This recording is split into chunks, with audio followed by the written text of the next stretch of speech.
friend and I recently took a trip to the Imperial War Museum in Duxford, Cambridgeshire. I'd been several times before with family as our son was growing up, but my friend Clive hadn't been before in his 70 years on the planet, bless him. So we decided to make a day of it and go, just the two of us, look at the exhibits and see what photographically we could capture. Now, having been a few times before, I decided that on this occasion I would take my most recently acquired lens, my 10 to 18mm lens. I did have my 18 to 55 with me just in case, but as usual, took two lenses, only used one. As you can see in this footage, the interior exhibits in the hangars are extremely crowded. And a common theme throughout the day from Clive was, how do I get creative with this? This is a location where, like others, where you have no control over what is presented in front of you. And as a photographer, if you're wanting to make something of your visit, you need to decide what type of shots you're going to do. I knew that as you walk through the exhibits, you get a great sense of scale. You against these enormous aircraft, and the 10 to 18mm lens would allow me to try and document some of this. And I think that's the key word here for this video of how to get creative with this type of location. It's to document what you're seeing, but also looking for angles that might be a little bit more creative and seeing beyond the whole image you've got. Now, my camera doesn't have crop factors built into it. It's way too old for that. It's about 18, 19 years old. The body and the lens probably about the same. So when you're looking at the images, it's important to think about what you might do with it in post-processing to create an image that you're happy with, but still gives an insight into what you intended to capture, but also perhaps documenting your visit on the day. Not every visit you make, shoot you go on, pictures you take are going to be the one. You know, you're not always going to be able to go out and get, the phrase that's used is bangers. It's a case of using the opportunity to practice in different locations. So having the opportunity to photograph different things is good for my creativity. It's a great distraction from my health challenges most of the time. Although being in this location, the challenge was that you spend a lot of time looking up or shooting up, holding the camera. As I've said before in previous videos, it's quite heavy. It's over 1 kilo in my hands, being an older DSLR. And I could feel it every step, every movement, every shot I was taking. I'd feel that making an impact on my spine, neck, and then that affects everything up here cognitively, and my vision will go and that type of thing. So what I'm going to do in this video is share with you some of the raw images straight out of camera. So you're getting the whole 3x2 image as it was taken by me with the 10 to 18 lens.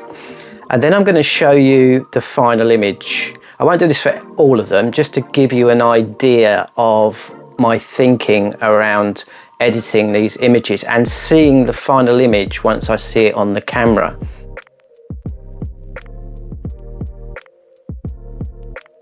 What I've found with these images in particular, and something that I also quite like with other images I've been taking, is the sort of more panoramic type crop. So that could be a 16:9, so the ratio of your TV screen, or even the X-Pan, which I believe from memory is 65:24.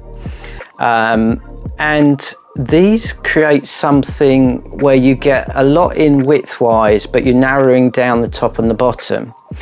And what it's allowed me to do with the images I was taking here, for example, is take out some of the clutter that may be on the floor. And I say clutter, exhibits that are on the floor but don't necessarily add anything to the image, and then removing some or perhaps all of the ceiling of the hanger. Hopefully what I've achieved with these images is something more pleasing to the eye in terms of the crop, the finishing that I've given them with some contrast, etc. I also looked at, while I was shooting, with the amount that was there at the exhibit, how I could frame things. So using parts of aircraft to frame another, for example, that was hanging from the ceiling.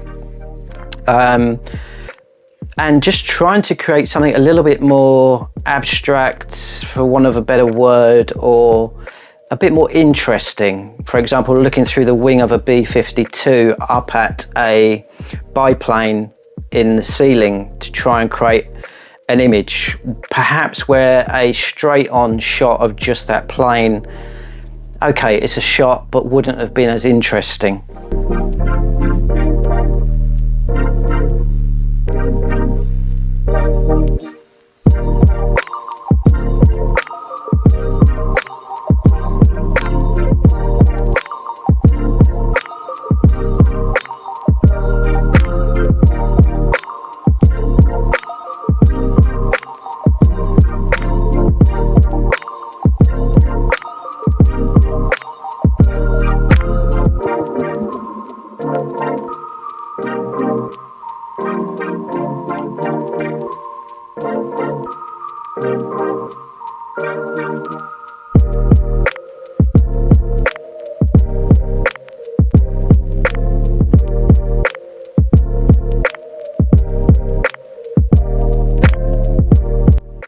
Okay, so we've got the interior exhibits in the hangars.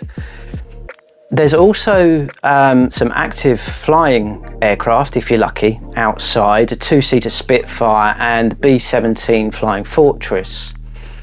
There's also some static exhibits of more modern airliners, which you can go into, and you'll see some of those shots later in the video.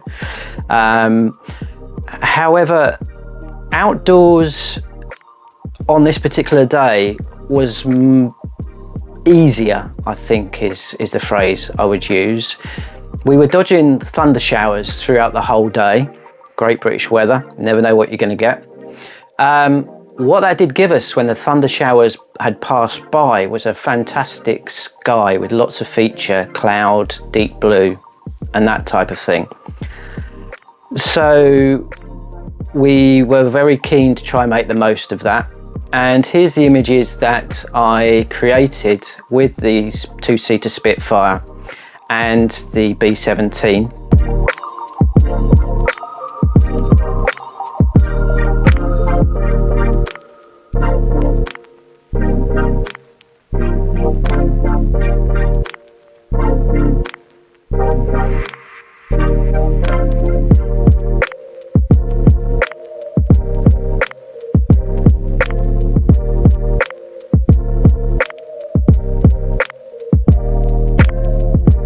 So another option you can think of when you're in this type of location, if this is the sort of thing that interests you, is looking at details and capturing details, not necessarily the whole aircraft, but maybe zooming right in on little details. That could be things like the rivets and the paneling on the side. It could be the decal detail on the side of the planes. It can be dials in the planes. It can be a slightly wider shot of the cockpits if you've got access to that, or the interior of the plane. So if that's your thing, have a look at details, have a look at what interests you, and use that. Don't worry if it's somewhere you can go back to, and we could, if we wanted to, go back to, because we're about an hour away by car, hour and a half. It's not a bad journey. we can go back and we could say, right, I'm going to take this lens this time and do a different shoot. A bit different if it's somewhere that you've travelled a long way to get to and it might be a one-off. But you have to be comfortable and accept and happy with the choice you make in terms of what kit you take. It would have been very easy for me to take everything. And there was a point when the B17 and the Spitfire were flying where I wished I had my telephoto lens. But particularly for myself and others like myself, we're considering weight, having to carry it around all day. There's a lot of steps. I think we did about 9,000 steps that day, according to my phone. So there's a lot of steps as you're walking around the apron between the hangars. And you have these things to consider. If you're fit and healthy and you know the location, or maybe you've got 2 camera bodies. I have, but for the same reasons, I only took one. Then yeah, you could have 2 lenses and you might be able to take multiple types of shots as you're walking around. So these are the sorts of things to think about to make the most of your day.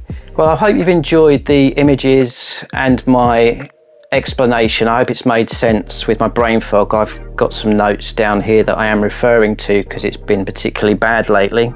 And I will speak to you in the next video. Thanks for watching.